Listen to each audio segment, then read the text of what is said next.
법무부에 이 법무검찰개혁위원회가 있죠. 여기서 검찰 개혁 방향과 그 내용을 담은 권고안을 내놨습니다. 그런데 예상보다 논란이 지금 커지고 있어요. 그동안 줄곧 검찰 개혁의 필요성을 강조해 왔던 참여연대, 경실련과 같은 진보 단체에서도 이번 권고안은 좀 문제가 있다, 비판의 목소리를 내놓고 있는데 뭐가 문제인지 좀 자세히 짚어보고자 참여연대 사법감시센터 실행위원이시죠. 건국대 법학전문대학원 한상희 교수 직접 모셨습니다. 어서 오십시오. 네, 반갑습니다. 네, 참여연대가 성명을 내셨죠? 네, 그렇습니다. 권고안 생뚱맞다고 하셨더라고. 네. 왜 생뚱맞아요? 두 가지 측면에서 그런데요. 대저 이제 그 개혁 논의를 한다면은 현실에 대한 진단이 있어야 되고 그에 대한 처방이 있어야 되고 그리고 이런 것들을 이끌어 나가는 사회적 논의 과정이 있어야 되는데 예. 분명히 그 모든 검찰 권력이 검찰총장에게 집중되어 있다. 이것은 문제다라는 진단은 정확했는데 네. 그 진단에 따른 처방이 어떻게 보면은 검찰총장의 권력을 빼앗아서 법무부 장관에게 넘겨주는 그런 모습으로 되어 있어서 우선 처방이 잘못되었다라는 점이 하나가 있고요. 또 이런 논의들은 어떻게 보면은 우리 검찰 구조 자체를 바꾸는 일이거든요. 그래야죠. 그럼에도 불구하고 그동안 이런 처방에 대한 사회적 논의가 제대로 이루어지지 않았습니다. 네. 실제 그 권고안에 보면은 그러니까 검찰총장의 수사지휘권은 약화시키고 법무부 장관이 고검장을 지휘하는 그렇죠. 그런 체제로 가는데요. 예. 이것은 어떻게 보면은 그 나폴레옹 이후에 그 프랑스 체제라고 할 수 있거든요. 프랑스의 시스템이 이제 그와 비슷한데요.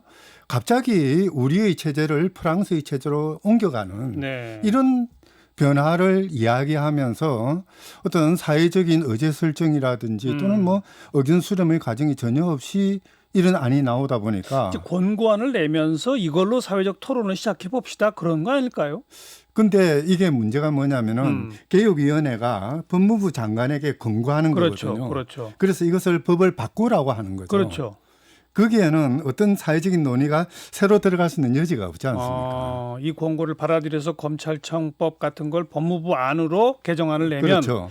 네. 그렇긴 그러네요. 자, 우리 청취자분들을 위해서 조금 주요 내용들 좀 몇 가지 정리해 보면 방금 표현하신 것처럼 검찰총장은 모든 수사에 대한 지휘권을 가지고 있었는데 그걸 없애고 대신에 6개 고검장들에게 수사 지휘권을 준다. 네.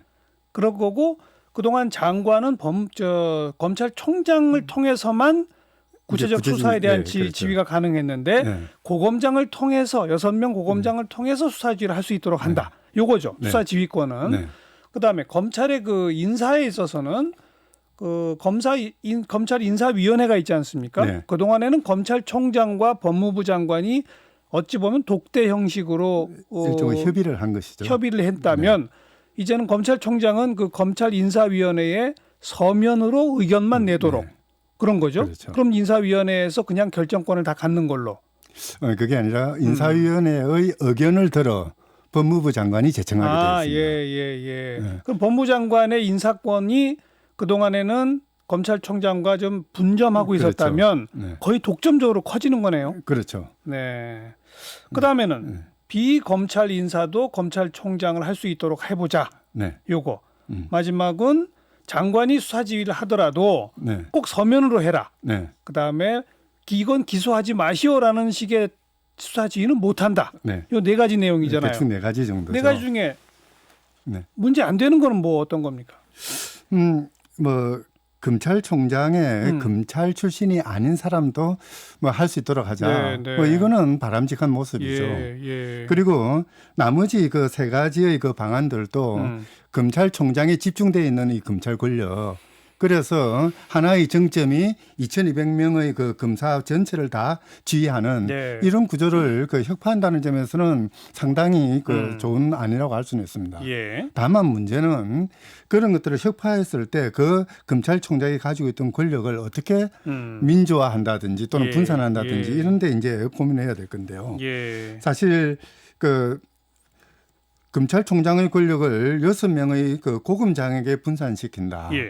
사실 그 부분은 지난 그 김대중 정부 이후로 고등검찰청은 별다른 기능도 없이 그러니까 법원의 신급 구조, 그러니까 지방법원, 고등법원, 대법원 이 구조에 맞춰서 만들어진 거거든요. 그렇죠, 그렇죠. 그러니까 별 그 기능도 하지 못하는 고등검찰청은 해체하는 것이 맞다라는 것이 시민사회에서 제기했던 논의들입니다. 예. 그런데 갑자기 여기서 이제 생뚱맞은 거죠. 아, 고등검찰청 없애져야 되는데 네, 없어져야 될 고등검찰청에 거기에 지휘권을 준다. 네, 별도의 지휘권을 주면서 일종의 위인설관 비슷한 네. 그런 형태가 되어버리고요. 네. 뿐만 아니라 이 이제 수사 지휘권이라는 것은 어느 정도 정치 영역으로부터 독립되어야 될 필요가 있지 않습니까? 당연하죠. 예. 그런데도 그러기 위해서 이제 그러니까 그 검찰총장에게 임기를 보장하고 예. 검찰총장의 임명 과정에는 인사청문회를 한다든지 뭐 이런 절차들을 거치는데요. 그렇죠. 고검장의 경우에는 그런 게 그런 없죠. 임기 보장이나 없죠. 또는 인사청문회나 민주적인 통제 장치가 전혀 없죠. 뿐만 아니라 우리 그 법조인들의 그 대부분의 여태까지 관행이 승진이라는 게 자기 인생의 가장 중요한 목표지 않습니까? 네. 그런 승진의 욕구가 여전히 남아있는 고검장으로 하여금 이 수사 지휘의 총책임을 다 맡게 만드는 게 이게 과연 가능하냐. 정권 눈치 보게 될 거다. 그렇죠. 예. 그 수사의 독립성이 침해될 가능성이 그 이제 상당히 많아지게 되는 것이죠. 게다가 장관이 또 그 고검장을 지휘할 수 있으니까. 그렇죠. 그럼 장관은 어쨌든 정치인이 될 가능성도 네, 많은데, 네. 그죠? 보통 이제 장관의 그 수사 지휘권이라는 거는 사실 좀 제도적으로 좀 고민을 많이 해야 되는 부분입니다. 검찰은 법을 적용하는 그런 직무를 수행하지만은 장관은 정치인이기 때문에 정책 판단하는 사람이거든요. 그렇죠. 이제 이랬을 때 이 수사나 또는 기소라는 것은 법의 집행 과정에서 나오는 것인데 예. 장관의 정책적인 판단에 의해서 이 수사를 지휘하는 것은 뭐 그렇게 바람직하지는 않습니다. 예, 대체로 예. 그래서 외국의 경우에도 수사 지휘권을 가지더라도 대체적으로 행사하지 않고요. 우리나라도 마찬가지겠죠. 장관이 예. 행사하더라도 아주 위법한 수사거나 또는 인권 침해의 가능성이 있거나 뭐 이런 정도로 소극적으로 하는 것이 일반적인데요. 네. 그런데 그런 그 수사 지휘권을 그나마 검찰총장에게 하게 되면은 임기가 되는 보장되는 검찰총장은 어떻게 보면은 이 검찰의 독립을 위한 하나의 방패 역할을 할 수가 있겠죠. 예. 근데 고검장은 그렇지 못하지 않습니까? 못하다. 네. 이제 그러다 보니까 알겠습니다. 어떤 정치적 압력에 취약할 가능성이 있는 거죠. 네. 그러니까 이제 야당이나 비판하는 측에서는 그야말로 검찰을 정권 입맛대로 장악하겠다는 거 아니냐라는 얘기까지 나오는 거고, 그렇죠. 그럴 우려가 있는 권고안이다 이거죠. 그렇죠. 그 우려가 있는 것이죠. 그럼 참여연대 입장에서 볼 때 총장에게 집중된 권한을 분산시키면서 네. 이런 정치적 편향성의 논란으로 비켜나갈 수 있는 방법은 어떤 게 있을까요? 참여연대는 그동안 그 검사장 직선제를 주장해 왔습니다. 그러니까 수사의 책임을 검사장에게 맡기고 우리 전국에 이제 18개의 검사장이 있지 않습니까? 예. 그 검사장이 책임지고 수사를 지휘를 하고 그리고 이 검사장은 민주적인 그 선거의 과정을 통해서 선출하는 뭐 그런 제도를 국민이 주장해 직접 왔습니다. 뽑아요. 그렇죠. 주민들이 직접 미국식이네요. 그렇죠. 예. 이제 그런 방식을 주장해 왔는데요. 사실 뭐 그거는 좀 장기적인 계획 속에서 논의가 돼야 될 것이고요. 역시 지금도 마찬가지입니다. 기본적으로 수사의 중점은 지검 단위로 그래서 검사장이 책임지는 방식으로 하고 검찰총장은 사후적으로 어떤 그 수사가 잘못됐을 때 교정하는 그런 역할 정도에서 머무르고 그 대신 이제 대검은 지금 있는 뭐 형사부와 같은 이런 수사 조직들은 없애고 보다 이제 정책적인 중심으로 그래서 대한민국의 어떤 그 형사사법 질서가 어떻게 운영돼야 될 것인지 뭐 이런 것들을 일반적인 그리고 주상적인 수준에서 결정해 나가는 그런 기능을 수행하는 게 맞을 것 같아요. 법무장관과 검찰의 관계는요? 그럼 어느 건 이제 대검 또는 검찰총장의 입장에서는 그러니까 형사사법의 어떤 법 집행이라는 관점에서 중심으로 이제 고민하게 될 것이고요. 법무부 장관은 이제 정치인인 만큼 보다 큰 테두리에서 그러니까 정책적인 차원에서 전반적인 그 형사사법 체계를 어떻게 이끌고 나갈 것인지 이런 것들을 고민하는. 그리고 이제 법무부 장관은 또 다른 측면에서 그러니까 검찰총장을 중심으로 해서 이루어지는 수사가 제대로 이루어지는지 또는 경우에 따라서는 그게 부정 비리는 없는지 인권 침해는 없는지 이런 것들을 감시하고 감독하는 역할. 뭐 그렇게 역할 분담이 이루어지면 충분할 것 같습니다. 법무부의 감찰 기능 분듯이 있어야 되는 거고 그렇죠. 수사 지휘권도 뭐 경우에 따라서는 있긴 있어야 되고 하겠죠. 그건데 네. 그걸 고검장에게 하는 방식보다는 그냥 검찰총장한테 네. 하는 지금 같은 방식 정도면 된다. 네. 다만 이제 그 건관처럼 그러니까 불기소 지휘는 하지 못하도록 하고 뭐 그것도 필요할 것이고요. 모든 걸 서면으로 하도록 하는 것도 필요할 것 당연히 같아요. 그렇죠. 네. 이제 뭐 프랑스 같은 경우에는 이제 그러니까 그 수사 지휘를 할 때 일반적 수사 지휘를 할 때는 훈령의 형식을 하거든요. 그러니까 아예 법 규정을 만들어서 네. 이렇게 하라. 네. 그래서 이제 따르게 만들고요. 또는 이제 그 구체적인 지휘를 할 때도 아주 소극적으로 뭔가 좀 잘못된 예. 그 수사를 한다든지 인권 침해가 있다든지 예. 이런 정도로 하는 게 좋죠. 그리고 사실 프랑스도 2013년에 그 구체적인 지휘권은 그거는 폐지한 걸로 알고 있습니다. 그런데 이번에 법무부 산하 이 개혁위원회는 왜 이런 비판이 있을 걸 몰랐을까요? 이 정도 무리수를 둔 거 아닌가요? 뭐 제가 듣기로는 참여연대 보시기엔 왜 예. 그랬다고 보세요? 지금 이제 이 근거안을 만들어 두고 이제 이 근거안의 문제점들을 보완할 수 있는 뭐 예를 들어서 그러니까 그 수사 지휘권은 어떤 절차를 통하고 어떤 형식으로 하고 그 검사 인사위원회는 어떻게 구성하고 하는 안들을 다시 또 만들 생각이었던 것 같아요. 네. 그런데 이제 그게 총체적으로 하나의 그 종합되어서 발표되는 것이 아니라 이 부분은 먼저 발표를 되다 보니까 자기들은 조금 억울하다라고 이야기를 하는 그런 입장인 것 같은데요. 그런데 뭐 좀 세부적인 보안 장치가 있다 하더라도 전체적인 틀에서 그러니까 검찰공화국이라는 비판이 나왔을 때 당연히 검찰공화국의 중심이 되는 검찰총장의 권한은 틀어버리는 게 맞죠. 줄이는 게 맞는데 그걸 통째로 장관한테 주는 것도 그렇죠. 문제다. 그것을 국민들한테 나눠줘야 되는데 그걸 장관에게 주다 보니까 어떻게 보면은 그러면 검찰과 정치의 관계를 어떻게 설정할 것이냐 이 부분에서 아주 심각한 고민을 하게 만든 것이죠. 알겠습니다. 일각에서는 지금 이제 어쨌든 형식상 검찰청은 법무부의 외청이잖아요. 네. 그 행정안전부의 외청인 경찰청이 있듯이 경찰청의 수장은 경찰청장이라고 부르잖아요. 검찰청도 검찰청장이라고 부르고 차관급으로 낮추자 이런 얘기도 나오던데 그건 어떻게 보세요? 모르겠습니다. 우리 헌법에서 검찰총장이라고 했으니까 그건 헌법상 수상해요. 그렇고요. 또 하나가 경찰하고 다르게 검찰은 그 하나 한 사람이 독립된 독임제 기관입니다. 사법기관이죠. 그러니까 이제 이 2,200명의 검찰이 서로 각각 흩어져서 집합해 있는 게 검찰이거든요. 이제 그런 개념에서 본다면 검찰청장이라는 말은 그렇게 적합하지는 않을 것 같습니다. 경찰은 경찰청장이 독임제 기관이거든요. 그런데 검찰의 경우에는 검사 한 명 한 명이 그렇죠. 2,200명의 독임제 기관이 있는데 그 장을 총장으로 한다.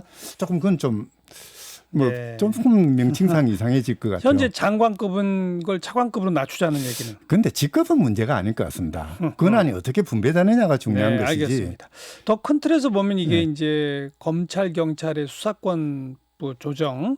오늘 또 이제 발표가 난 게 검찰이 직접 수사에 착수할 수 있는 거는 6개 분야로 제한을 했고 경찰하고 반드시 협의하도록 했고 대신에 경찰의 권한이 너무 커지니까 경찰은 자치경찰제를 도입한다. 이런 내용들을 좀 또 포함했고요. 이미 공수처는 이제 설치하도록 돼 있고 이런 정도의 큰 틀은 좀 제대로 짜여지고 있는 겁니까? 제가 자꾸 이 비판적인 이야기를 하면서 좀 그러는데요. 어떻게 보면 조금 이제 그러니까 시민단체 입장에서는 상당히 좀 미흡한 안들이다라고 하지 않을 수가 없는데요. 검찰의 직접 수사권 부분도 6개의 분야로 한정했다. 그런데 실제 뜯어보면은 56개의 법률 분야에 대해서 직접 수사를 할 수가 있습니다. 상당히 폭이 넓은 것이거든요. 너무 넓다. 어떻게 보면은 지금도 그 수사권 조정이 되기 전에도 사실은 검찰이 수사 지휘권을 가지고 있지만은 경찰이 전적으로 다 수행했던 그 수사 영역이 있지 않습니까? 그리고 검찰이 했던 수사 영역이 있고 이게 그대로 이어지는 것 같은 느낌이 들고 있는 거죠. 어떻게 보면은 검찰의 직접 수사 영역을 아직도 너무 넓게 인정하고 있다. 더 좁혀야 된다. 더 좁힐 필요가 있다는 게 있고요. 그리고 이제 수사 과정에서 경찰과 협의를 하겠다는 거는 그건 당연히 그렇게 돼야 되는 것이죠. 그런데 이제 문제는 이제 경찰인데요. 경찰의 경우에는 기존에 13만 경찰 경력을 가지고 있던 그 공룡 조직이지 않습니까? 거기에다가 검찰공화국이었던 그걸 만들었던 검찰의 수사권을 가져옵니다.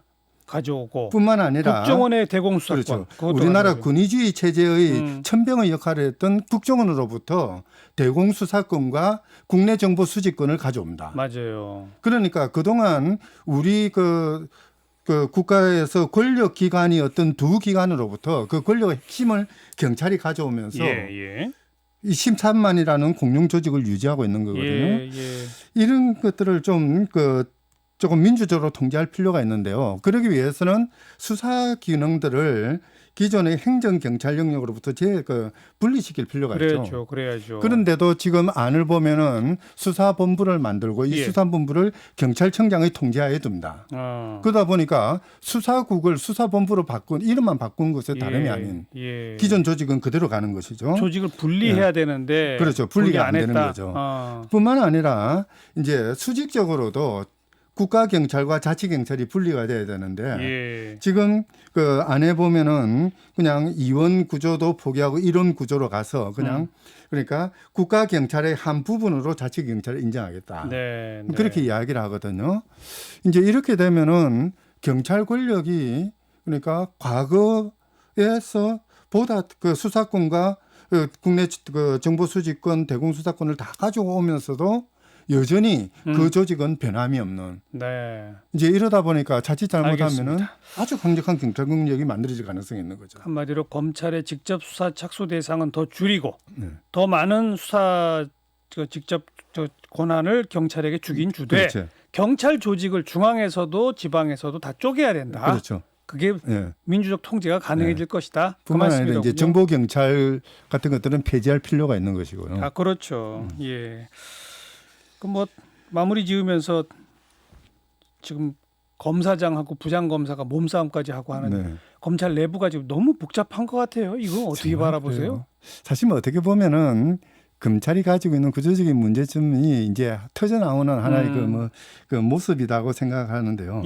사실 뭐 그렇게 큰 사건은 아닌 것 같습니다. 다만 문제는 뭐냐면 상징성이 있을 뿐이죠.